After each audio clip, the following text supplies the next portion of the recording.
Okay, so in this video, we're going to look at something Democratic Senator Chris Murphy laid out, and it's this really kind of bone-chilling case for why something like, let's say, the cancellation of Stephen Colbert's show would be so much more than just, a programming change. We're going to see how he connects the dots between a massive corporation, a desperate need to get a merger approved, and, well, an administration that seems to be using the actual levers of government to demand loyalty and silence its critics. You have to watch for how he meticulously details what really looks like a shameless quid pro quo that just puts corporate greed way ahead of a free press. I mean, it points to this genuinely terrifying slide into what state sponsored censorship. As always, let's watch the video in full, and I'm going to give you guys my thoughts toward the end. So I want to tell you why the cancellation of Stephen Colbert's show matters so much. We are on the precipice of entering a censorship state in which Donald Trump is using the powers of the federal government in order to erase criticism from the airwaves. What's happening at CBS right now is bone-chilling. CBS's parent company, Paramount, is trying to get a merger approved, and they need that merger to be approved by the Trump administration.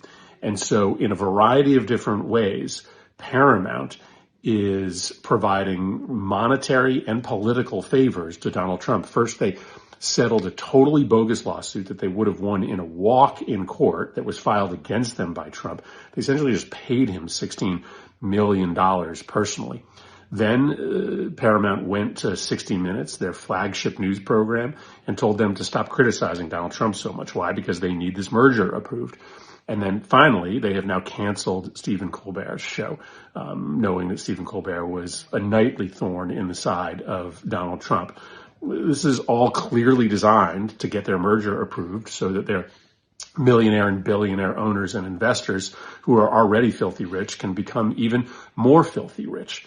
This is what happens when these massive corporations control the flow of information at the same time that you have an administration that is shameless about using the official powers given to them by the Constitution and by statute in order to compel political loyalty from the owners of those media companies. This is a really, really dangerous moment. Stephen Colbert didn't get thrown off the air because he wasn't doing well. He was the highest rated show on TV in late night. He was canceled, very likely, because Paramount and its owners are trying to get rich off of this merger, and Donald Trump has made it clear to them and everybody else in the media space that if you want any favors from me, then you have to silence my critics on your platforms. So you saw right there how Senator Murphy lays out in, pretty staggering detail what he believes is happening or could happen at Paramount and CBS. He's presenting this step-by-step account of how a major media corporation seems to be just capitulating to the administration for financial gain. Let's just be 100% honest with ourselves. The thesis here is that this is what the slow death of a free press looks like in the 21st century. We might picture, guys in jackboots shutting down a printing press. The reality today is a whole lot more subtle. It's billionaire owners in boardrooms making a calculated decision that, appeasing political power is just more profitable than platforming dissent.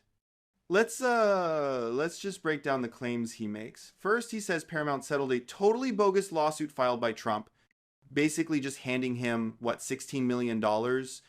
In my personal opinion, if your legal strategy is to just pay off the person in charge of approving your business deals, that's not a legal strategy, is it? That sounds an awful lot like a bribe.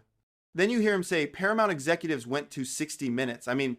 60 Minutes is arguably one of the most respected news programs in American history, and told them to stop criticizing Donald Trump so much. You could hear the gravity in Murphy's voice when he said that. The instruction is coming from inside the house. It's a directive to soften coverage on the most powerful man in the world, all because it's bad for business. It's genuinely It's crazy to me that this is happening out in the open. And the final piece of the puzzle, canceling Stephen Colbert's show. Murphy makes the critical point. He was the highest rated show on television in late night. This completely demolishes the business argument. I mean, think about it. You don't cancel your most successful product unless there's another more powerful variable at play. And in this case, that variable appears to be that Colbert was a nightly thorn in the side of Donald Trump. This is the bigger picture here. This is what happens when corporate consolidation just runs wild. And an administration has no shame about using the official powers given to them in order to compel political loyalty.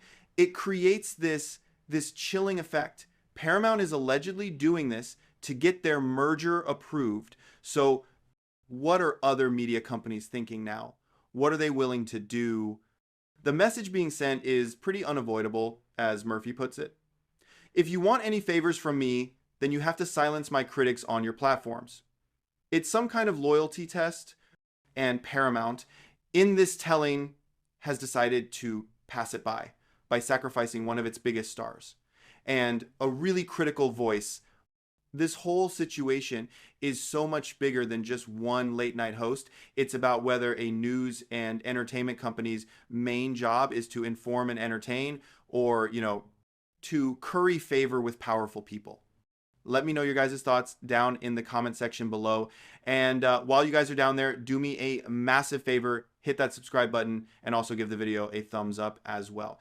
I appreciate you guys, and as usual, I will see you guys in the next one.